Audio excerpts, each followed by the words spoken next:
Hello everyone, स्वागत है आप सभी का आपके अपने यूट्यूब चैनल हिंदी ज्ञान में। मैं हूं हेम गहतोड़ी। स्वागत है आप सभी का। आज हम बात कर रहे हैं त्यागपत्र उपन्यास जैनेंद्र कुमार जी का है। देखिए, हम कुछ पहले जैनेंद्र कुमार जी के बारे में जानेंगे। जैनेंद्र कुमार जी का जो जन्म है वह 2 जनवरी सन 1905 ईस्वी में हुआ है। वह अलीगढ़ के कौड़ियागंज गांव में हुआ उनका जन्म। उनके बचपन का नाम जो है आनंदी लाल था। उनकी माता एवं जो मामा जी हैं उन्होंने उनका पालन पोषण किया है और उनके मामा ने हस्तिनापुर में एक गुरुकुल की स्थापना की थी। वहीं पर कुछ समय उन्होंने अपनी शिक्षा प्राप्त की थी। 1921 ईस्वी में उन्होंने विश्वविद्यालय की पढ़ाई छोड़ दी थी और कांग्रेस के असहयोग आंदोलन में भाग लेने के उद्देश्य से दिल्ली आ गए। कुछ समय के लिए ये लाला लाजपत राय के तिलक स्कूल ऑफ पॉलिटिक्स में भी रहे, परंतु अंत में उसे भी छोड़ दिया। तो मित्रों, आज हम जानेंगे जैनेंद्र कुमार जी का उपन्यास त्यागपत्र। हम त्यागपत्र के बारे में जानेंगे, त्यागपत्र की कथा वस्तु को जानेंगे। हम आज बात कर रहे हैं इस वीडियो में त्यागपत्र की संरचना और शिल्प के बारे में। देखिए, संरचना और शिल्प में हम आलोचनात्मक संदर्भ को जानेंगे। संरचना और शिल्प में हम उपन्यास के कथानक, देश काल परिस्थिति, पात्र चरित्र चित्रण, कथोपकथन, इन चीज़ों को जानेंगे। यह संरचना और शिल्प में आता है। अभी हमने जाना जैनेंद्र जी के बारे में। अब हम आगे देखते हैं उपन्यास त्यागपत्र के बारे में। देखिए, जैनेंद्र कृत जो त्यागपत्र उपन्यास है वह हिंदी के मनोविश्लेषणात्मक उपन्यासों की कोटि में एक प्रकाश स्तंभ है। आपको बता दें कि मनोविश्लेषणात्मक उपन्यासों में जैनेंद्र कुमार जी प्रमुख हैं। मुंशी प्रेमचंद्र का जो वर्ण्य विषय समाज में परिव्याप्त नाना प्रकार की समस्याएं रहा था। मुंशी प्रेमचंद्र जी ने दिखाया था कि समाज में किस प्रकार की समस्याएं हैं। इस प्रकार से उन्होंने अपने उपन्यासों में वर्णन किया था। लेकिन जो जैनेंद्र कुमार जी हैं, जैनेंद्र जी हैं, उन्होंने समाज के स्थान पर व्यक्ति को, या कह सकते हैं कि समष्टि के स्थान पर व्यवष्टि को महत्व प्रदान किया। देखिए, इस व्यवष्टि या व्यक्ति में से जैनेंद्र का झुकाव नारियों की ओर ज़्यादा रहा। जैनेंद्र जी का जो ध्यान था वह नारियों की ओर ज़्यादा रहा और उनके प्रायः सारे उपन्यास अगर आप देख लेंगे तो वह नारी प्रधान हैं। इन नारियों को भी उन्होंने जटिल पृष्ठभूमि में प्रस्तुत किया है। आप इस उपन्यास को भी देखेंगे। इस उपन्यास को आपने पढ़ा होगा। त्यागपत्र बहुत छोटा उपन्यास है, मनोविश्लेषणात्मक उपन्यास है। आप देखेंगे तो नारियों के इन्होंने चरित्र को उभारा है। इन नारियों को भी इन्होंने बहुत ही जटिल पृष्ठभूमि में प्रस्तुत किया है। उनके जीवन में ऐसे उतार चढ़ाव चित्रित किए हैं कि इन नारियों के चरित्र एक अबूझ पहेली जैसे बन गए हैं। आपने सुप्रसिद्ध उपन्यासकार शरतचंद्र को पढ़ा होगा। शरतचंद्र की उपन्यास कला पर यह आपेक्ष किया जाता है कि उन्होंने पतित नारियों का महिमामंडित या फिर महिमान्वित उनका किया है, पतित नारियों का। और इस प्रकार से सामाजिक जो रीति नीति है और परंपरा जो है या फिर परंपरागत जो मर्यादाएं हैं उनके विरुद्ध कार्य किया है। उसी प्रकार से हिंदी साहित्य में यदि आपेक्ष जैनेंद्र कुमार के प्रति, यही आपेक्ष जैनेंद्र कुमार के प्रति किया जाता है, क्योंकि उन्होंने त्यागपत्र में मृडाल का चित्रांकन जिस रूप में किया है वह अविश्वसनीय तो है ही। मृडाल का आचरण भी अनेक अवसरों पर आप देखेंगे अबूझ पहेली सा प्रतीत होता है।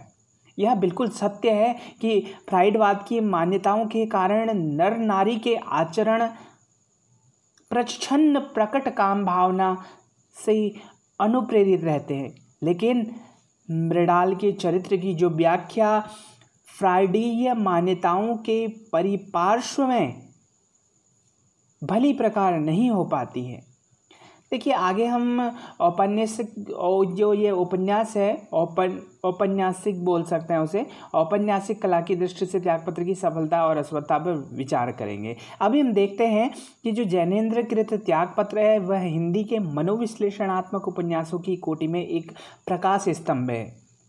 देखिए सन 1937 में प्रकाशित हुए इस उपन्यास ने इस काल में विशेष प्रसिद्धि प्राप्त मुंशी प्रेमचंद के सामाजिक उपन्यासों के प्रवाह को नूतन मोड़ दिया था।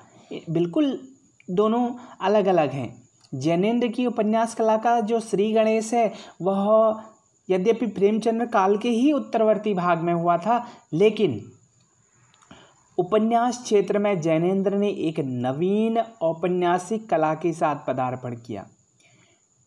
मित्रों, जैनेन्द्र के उपन्यास एक विशेष थीम को लेकर चलते हैं। इस बात को आप त्यागपत्र को देख के समझ सकते हैं। यह थीम विवाहेतर संबंध, वैवाहिक समस्याएं एवं स्त्री स्वतंत्रता के संदर्भ में विकसित हुई है। आप पूरा उपन्यास पढ़ेंगे तो आपको समझ में आएगा। अभी मैं कथानक आपको इसका बताने वाला हूँ। जैनेन्द्र से ही मानव मन की गहराइयों में जाकर विश्लेषण करने की पद्धति हिंदी साहित्य में शुरू हुई। देखिए इस तरह से हम जो है साहित्य में मनोविज्ञान का प्रवेश कराने वाले पहले कथानक रहे हैं ये जैनेन्द्र जी। अब हम इसमें क्या क्या पढ़ रहे हैं इसे हम आगे देखते हैं। त्यागपत्र आलोचनात्मक संदर्भ। मैंने बताया था कि त्यागपत्र की आलोचना हम करेंगे, किस प्रकार से करेंगे। इससे पहले मैं आपको बता चुका हूं कि मुंशी प्रेमचंद जो है उनके उपन्यासों में वर्ण विषय समाज में परिव्याप्त नाना प्रकार की समस्याएं रही हैं, लेकिन जैनेन्द्र ने समाज के स्थान पर व्यक्ति को या कहें कि समष्टि के स्थान पर व्यवष्टि को महत्व प्रदान किया। अच्छा, एक बात और है कि इस व्यवष्टि या व्यक्ति में से जैनेन्द्र का झुकाव जो है नारियों की ओर ज़्यादा रहा है, जो मैं आप लोगों को पहले बता चुका हूँ। देखिए विद्वानों ने, अब हम बात करते हैं कि उपन्यास के कौन कौन से तत्व हैं और यह खरा उतरता है या नहीं।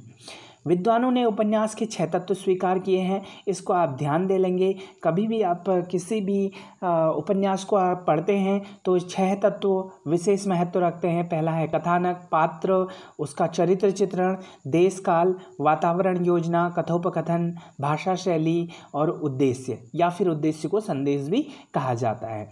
तो यह 6 चीज़ें हमें ध्यान रखनी पड़ेंगी। आगे हम एक एक करके इन सबको देखेंगे कि यह कसौटी पर उतरता है या नहीं। इसकी सफलता और असफलता को परखेंगे। हमें आगे यह देखना है। हम सबसे पहले बात करते हैं कथावस्तु की।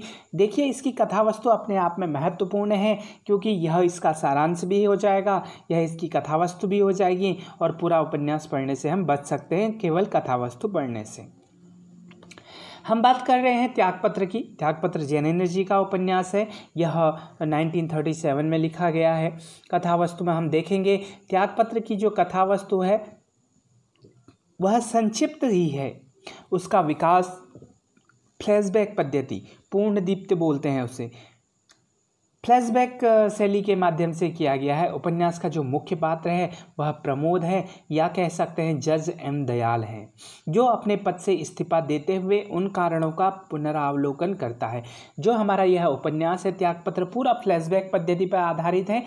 इसमें हम देखेंगे कि किस प्रकार से प्रमोद जो एक पात्र है वह फ्लैशबैक पद्धति के माध्यम से, अर्थात वह रिटायर्ड हो चुका है, जज की पोस्ट छोड़ चुका है और वह पुनरावलोकन करता है कि उसके साथ साथ में क्या हुआ, उसके जीवन में कौन कौन सी घटनाएं घटी, वह हम यहाँ पर देखेंगे। पुनरावलोकन करता है जिसके कारण उसे अपनी बुआ के नारकीय जीवन पर पश्चाताप होता है और वह तदर्थ स्वयं को भी अपराधी सा मान लेते हुए अपने पद से त्यागपत्र दे देता है। इसलिए इस उपन्यास का नाम त्यागपत्र पड़ा है। देखिए त्यागपत्र इसलिए पड़ा है क्योंकि प्रमोद ने अपनी बुआ को ध्यान में रखते हुए अपनी जजी से त्यागपत्र दे दिया, इसलिए यहाँ पर त्यागपत्र नाम उपन्यास का पड़ा है। वह याद करता है कि उसकी बुआ मृणाल के माता पिता का उसके बाल्यकाल में ही निधन हो गया था। मृणाल जो यह उपन्यास है त्यागपत्र, यह नायिका प्रधान उपन्यास है। जो नायिका है वह मृणाल है। जिन्होंने भी उपन्यास को नहीं पढ़ा होगा वह कथावस्तु से इसे समझ सकते हैं कि जो उपन्यास की प्रमुख पात्र है वह मृणाल है। मृणाल की जो माता पिता हैं वह बचपन में ही उनकी मृत्यु हो चुकी थी, उनका निधन हो गया था। उसका भरण पोषण जो है प्रमोद के माता पिता ने किया, उसकी देखरेख की। यद्यपि प्रमोद और मृणाल की आय में काफ़ी अंतर था, किंतु धीरे धीरे मृणाल प्रमोद से ऐसी बातें और कुछ शारीरिक क्रियाएं करने लगी थी जिससे मूल में निश्चित ही कामासक्ति का हाथ स्वीकार किया जा सकता है। देखिए, इसी क्रम में मृणाल अपनी सहेली शीला के भाई के प्रति आकर्षित हो उठी थी और किसी न किसी बहाने वह शीला के घर जाया करती थी। मैं आप लोगों को कथानक बता रहा हूँ। तो मृणाल जो है वह अपनी दोस्त शीला के यहाँ पर जाती थी क्योंकि वह उसके भाई के प्रति आकर्षित थी, इसलिए कोई न कोई बहाना बना के वह शीला के घर जाया करती थी। किंतु हुआ यह कि प्रमोद की माता ने शीघ्र ही उसका वहाँ पर जाना बंद कर दिया। शीघ्र ही उसके इस आकर्षण का जो रहस्योद्घाटन हो गया था, प्रमोद की माता अर्थात उसकी भाभी जी, प्रमोद की माता ने बूते से खूब पीटा था। किसको? मृणाल को। उसकी पढ़ाई स्थगित करवा दी गई थी और तुरंत उसी समय तदंतर उसका शीघ्र ही विवाह कर देने की चेष्टा की गई और इसी क्रम में उसका विवाह किसके साथ हो गया? एक अधेड़ उम्र के दुहाजू व्यक्ति के साथ कर दिया गया। उस समय की परिस्थिति को दिखाया गया है, किस प्रकार से उस समय की लड़कियों का विवाह एक अधेड़ व्यक्ति के साथ कर दिया जाता था, यह यहाँ पर दिखाया गया है। मृणाल ने अपने पति को किसी सच्ची पतिव्रता स्त्री की तरह यह बात बता दी कि शीला के भाई के प्रति अनुराग था। देखिए, मृणाल है जो उसने अपने जो उसकी शादी हो रखी है अपने पति को बताया था कि उससे पहले वह शीला के भाई के साथ वह अनुराग कर चुकी थी, उसे पसंद करती थी। यह सुनकर आगे देखते हैं, जिसे सुनकर उसके पति ने उसका परित्याग कर दिया। उसके बाद हुआ क्या? मायके में माता पिता न होने तथा भाई भावज द्वारा दुत्कारे जाने की आशंका से मृणाल ने क्या किया? लौटकर अपने मायके नहीं आई, वह कोयला बेचने वाली व्यक्ति के आश्रय में रहने लगी। देखिए, परिस्थितियां क्या हो रखी हैं, हर किसी का नज़रिया अलग है। कोई मृणाल को किस रूप में देखता है, हालांकि यह मनोविश्लेषणात्मक उपन्यास है, लेकिन हर किसी का नज़रिया अपना अलग रहेगा। कोई मृणाल को किसी रूप में देखेगा, कोई किसी उसकी परिस्थिति के आधार पर उसे देखेगा। कोई हो सकता है मृणाल को कुछ अच्छी तरीके से देखे, कुछ पॉजिटिव निकाले, कुछ उसमें से कुछ लोग ऐसे होंगे जो उसमें नेगेटिविटी ढूंढेंगे। तो ये अलग अलग सबका नज़रिया रहेगा। तो मृणाल अपने पति को सब कुछ बता देती है, वह एक सच्ची पतिव्रता स्त्री की तरह, लेकिन उसका पति उसे स्वीकार नहीं करता है और उसे डर है कि उसके मायके वाले भी उसका साथ नहीं देंगे, इसलिए वह उसे मायके से जाकर वह कोयले वाले के साथ रहने लगती हैं। वह मायके में माता पिता न होने से भाई भावज द्वारा दुत्कारे जाने की आशंका से मृणाल लौटकर अपने मायके नहीं आती और कोयला बेचने वाले व्यक्ति के आश्रय में रहने लगी। देखिए, वह कोयला वाला उसके रूप में आसक्त था और विवाहित व्यक्ति था। तो वह विवाहित था तो वह उसे केवल रूप में आसक्त था, वह कुछ दिनों तक उसे अपने पास रखना चाहता था। अतः वह गर्भवती जो मृणाल है उसको शीघ्र ही उसके हाल पर छोड़ गया। मृणाल ने कुछ दिनों तक तो एक डॉक्टर के बच्चों को पढ़ाकर भी जीविकोपार्जन किया, अपनी जीविका चलाई। लेकिन जब उसे ज्ञात होता है, उसे पता चलता है कि जो डॉक्टर की लड़की है वह प्रमोद से विवाह करने वाली है या फिर उसका प्रमोद से विवाह होने वाला है, तो इस विवाह संबंध पर वह अपनी अमंगलकारी छाया न पड़ने देने के विचार से, अर्थात वह नहीं चाहती थी कि अगर यह बात पता चल जाती है उन लोगों को, डॉक्टर के परिवार को, कि वह प्रमोद की बुआ है, कहीं रिश्ता ना टूट जाए, इस डर से वह वहाँ छोड़ के चली जाती है। तो हम देखेंगे इसमें कुछ पॉजिटिविटी भी देखेंगे, नेगेटिविटी भी, अगर आप देखना चाहें तो हम यहाँ पर अच्छाई और बुराइयाँ दोनों चीज़ें देख सकते हैं। वहाँ से भी वह चली जाती है। प्रमोद ने उससे मिलकर यह आग्रह भी किया कि वह घर लौट चले, लेकिन प्रमोद के इस आग्रह को उनकी बुआ मृणाल स्वीकार करने को तैयार नहीं है। हम एक स्त्री के त्याग को यहाँ पर देख सकते हैं, एक स्त्री के बलिदान को यहाँ पर देख सकते हैं, पतिव्रता स्त्री के पतिव्रत धर्म को यहाँ पर देख सकते हैं। हम बहुत कुछ यहाँ पर देख सकते हैं, स्त्रियों की दशा को यहाँ पर देख सकते हैं, किन किन परेशानियों से उन्हें गुजरना पड़ रहा है, हम इन चीज़ों को यहाँ पर देख सकते हैं कि एक स्त्री के लिए समाज कितना दुष्कर है। अगर एक स्त्री के साथ कुछ गलत होता है तो उसे कितना झेलना पड़ सकता है। हम यह सारी समस्याएं हम यहाँ पर देख सकते हैं मृणाल के माध्यम से। लेकिन मृणाल उसके बाद भी हिम्मत नहीं हारती है, यह यहाँ पर जैनेन्द्र जी दिखाना चाह रहे हैं। इसके अनंतर उसके जीवन में जो उतार चढ़ाव आए, उनका अंतिम परिणाम यह दिखाया गया है कि वह चोरों, जेब कतरों और वेश्याओं की गंदी बस्ती में रहने लगी। तो अंततः मृणाल के साथ यह हुआ कि एक अच्छा खासा उसका परिवार था और अंत में उसे ऐसी जगह रहना पड़ा जहाँ पर चोर, जेब कतरे और वेश्याएं रहती हैं, और जो गंदी बस्तियाँ हैं, मैली बस्तियाँ हैं, वहाँ पर मृणाल को रहना पड़ा। प्रमोद उससे वहाँ जाकर भी मिलता है। देखिए, प्रमोद की व्यथा भी यहाँ पर दिखा रखी है। प्रमोद अपनी बुआ से वहाँ पर भी मिलता है, लेकिन उस स्थान को वह मृणाल अर्थात मृणाल के बारे में कह रहा है कि सच्ची मनुष्यता का सूचक बताकर जहाँ व्यक्ति बाहर भीतर से एक जैसा होता है नहीं छोड़ती। वहाँ पर मृणाल प्रमोद को बोलती है कि यह ऐसी जगह है जहाँ व्यक्ति बाहर से और भीतर से एक जैसा होता है, यह वैसी जगह है, इसलिए मैं उस जगह को नहीं छोड़ूंगी, और उस जगह को नहीं छोड़ती है। वह प्रमोद से भी आग्रह करती है कि अगर वह उसको धन देना चाहता, अपनी बुआ को धन देना चाहता है, तो वह इतना धन दे जिससे कि जितनी भी पतित नारियां हैं, जितनी भी इस प्रकार की और स्त्रियां हैं, उनको भी कोई परेशानी ना हो, उनकी भी पूर्ति हो जाए और उनका भी वह उद्धार कर सके। इसके पश्चात जो है मृणाल की मृत्यु हो जाती है तथा प्रमोद द्वारा अपने जज के पद से त्यागपत्र देने की घटना के साथ उपन्यास समाप्त हो जाता है। देखिए, जैनेन्द्र जी ने का जो ये उपन्यास है त्यागपत्र, उसका यह कथानक था। तो आप इस कथानक को पढ़ सकते हैं। इस कथानक से आपको काफ़ी कुछ समझ में आएगा कि क्या कहना चाहते हैं जैनेन्द्र जी, कहना क्या चाहते हैं। हालांकि जैनेन्द्र जी अपने उपन्यासों को इस तरीके से छोड़ देते हैं कि जो पाठक है वह विचार करे कि उपन्यास क्या कहना चाहता है, वह अपने अपने विचार रखें, लेकिन आप लोग यहाँ पर पढ़ सकते हैं। अब हम उपन्यास की सफलता असफलता के बारे में बात करते हैं। कथावस्तु के उपन्यास का जो कथानक है वह संक्षिप्त है, प्रवाह में भी है, रोचक है और विश्वसनीय होना चाहिए। इसके बारे में लेखक कहता है कि ऐसा होना चाहिए। कथानक संक्षिप्त होना चाहिए, प्रवाह में होना चाहिए, रोचक होना चाहिए, विश्वसनीय होना चाहिए। कहना न होगा कि आलोच्य उपन्यास का कथानक संक्षिप्त है। अब इसके बारे में बताया जा रहा है कि कथानक जरूर संक्षिप्त है, रोचकता भी है और प्रवाह का अभाव नहीं है, अर्थात प्रवाह भी है, लगातार बह रहा है, लगातार चल रहा है। जहाँ विश्वसनीयता का संबंध है वहाँ पर आलोचक इसमें प्रश्न चिन्ह लगाते हैं। उपन्यास की अनेक घटनाएं ऐसी हैं जो विश्वसनीय प्रतीत नहीं होती हैं। इन घटनाओं में से विशेषतः मृणाल के आचरण से संबंधित जो प्रसंग है वह पाठकों की सहानुभूति नहीं अर्जित कर पाता है, क्योंकि उन्हें उसका आचरण अटपटा सा प्रतीत होता है। जैसे कि कहा जा चुका है, आलोच्य उपन्यास में पूर्वदीप्त शैली अर्थात फ्लैशबैक टेक्निक का प्रयोग किया गया है और कथा का जो विकास है वह प्रमोद द्वारा अपने जीवन की घटनाओं के पुनरावलोकन के माध्यम से कराया गया है।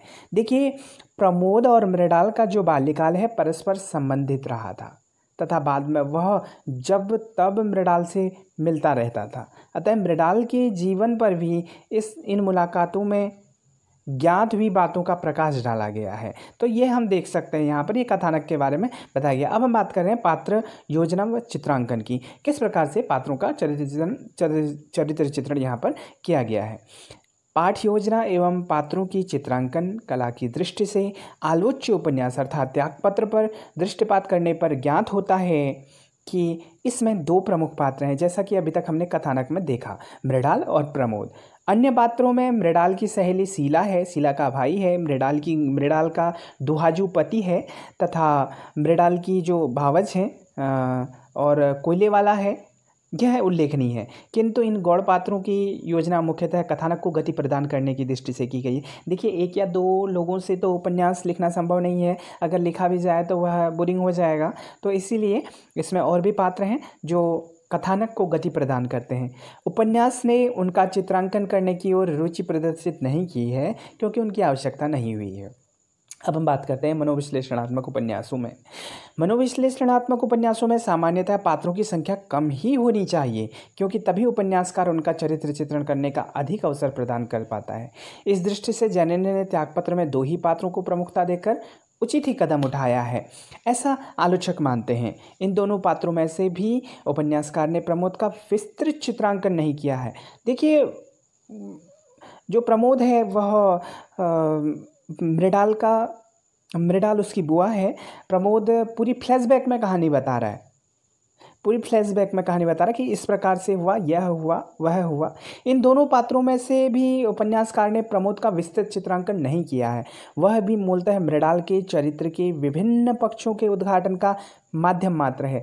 जो लेखक है वह त्यागपत्र में मृणाल के ही चरित्र को उभारता है, मृणाल को ही दिखाता है। अब आप देख सकते हैं क्या अच्छा है, क्या बुरा है। एक स्त्री की परिस्थिति को दिखाया है, उस समाज की परिस्थिति को दिखाया है कि किस प्रकार से समाज में लोग अपनी बुराइयों को छिपाते हैं, किस प्रकार से अगर एक स्त्री के साथ कुछ ऐसा हो जाता है तो उससे कितनी परेशानियां झेलनी पड़ती हैं। पुरुष प्रधान समाज में स्त्रियों के लिए कितना दुष्कर है, मुश्किल है, यह सब कुछ दिखाने की कोशिश की गई है। इसलिए चित्रांकन मृणाल का ज़्यादा किया गया है। यह जो उपन्यास है वह नायिका प्रधान उपन्यास है। इसमें एक ही प्रधान पात्र के चित्रांकन का प्रयास किया गया है।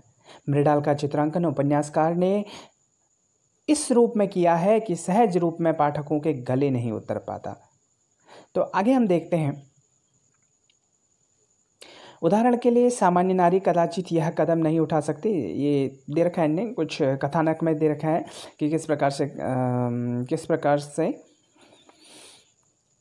पात्र योजना कर रखी है, उसके बारे में दिया गया है। आगे हम देखते हैं देश काल और वातावरण योजना। किसी भी उपन्यास के लिए आवश्यक है उसका देश काल और वातावरण योजना।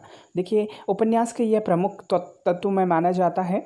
उपन्यास में वर्णित जो तथ्य हैं उसके अनुरूप देश काल और वातावरण की योजना करने के फलस्वरूप उनकी वर्ण वस्तु की विश्वसनीयता में अभिवृद्धि हुई है। आलोच्य उपन्यास क्योंकि मनोविश्लेषणात्मक श्रेणी का उपन्यास है, अतः इसके अंतर्गत उपन्यासकार ने बाह्य वातावरण की अपेक्षा आंतरिक वातावरण की नियोजना पर अधिक बल दिया है। देखिए, डॉक्टर सुरेश चंद्र निर्मल ने भी इस संबंध में कुछ कहा है। वह क्या कहते हैं? आंतरिक वातावरण आज के देश काल के अनुसार या युगानुरूप है। आज व्यक्तिवादी समाज है, आज समाज की इकाई का महत्व ही सर्वोपरि है। अतः क्या करना चाहिए? व्यक्ति की अपनी विचार परिधि की आज के संदर्भ में इतनी विस्तृत श्रृंखला है कि नाना विकार अनजाने ही झांक उठते हैं। सुविचारक उपन्यास प्रमुख उपन्यास के आंतरिक वातावरण को प्रस्तुत करते हुए उन्होंने भी अपना तर्क दिया है, तर्क की कसौटी पर कसा है, दर्शन का पुट दिया है। आगे हम देखते हैं कि वह कहते हैं कि मन में एक गांठ सी पड़ती जाती है, वह न खुलती थी न घुलती थी, बल्कि कुछ करो तो वह उलझती और कसती हो जाती थी। जो कुछ होता था, जो कुछ होना चाहिए था, कुछ करना चाहिए, कहीं कुछ गड़बड़ है, कहीं क्यों सब गड़बड़ ही गड़बड़ है। सृष्टि गलत है, समाज गलत है, जीवन ही हमारा गलत है, सारा चक्कर यह ऊटपटांग है, इसमें तर्क नहीं, संगत नहीं, कुछ नहीं है। आगे हम बात करते हैं। हम बात कर रहे हैं वातावरण की। तो देखिए, जो सेक्स, प्रेम और साहचर्य आधुनिक वातावरण में खूब पनप रहा है। स्वतंत्रता के उपरांत आज उपन्यासकारों ने इसका स्पर्श न किया हो, भला कैसे? अर्थात सारे उपन्यासकार इस पर लिख रहे हैं। जैन जी ने भी इसमें बड़ी अनूठी व्याख्या की है कि नर नारी द्वैत कैसे निर्मित हुआ। वे कहते हैं कि समग्र में हम चेतनाओं के पृथक होते ही उनमें पर के सानिध्य की चाह उत्पन्न हुई। इस चाह के दो रूप में हो गए। एक ने चाहा वह मुझ में हो, वह अहम स्त्रीत्व प्रधान हो गया है।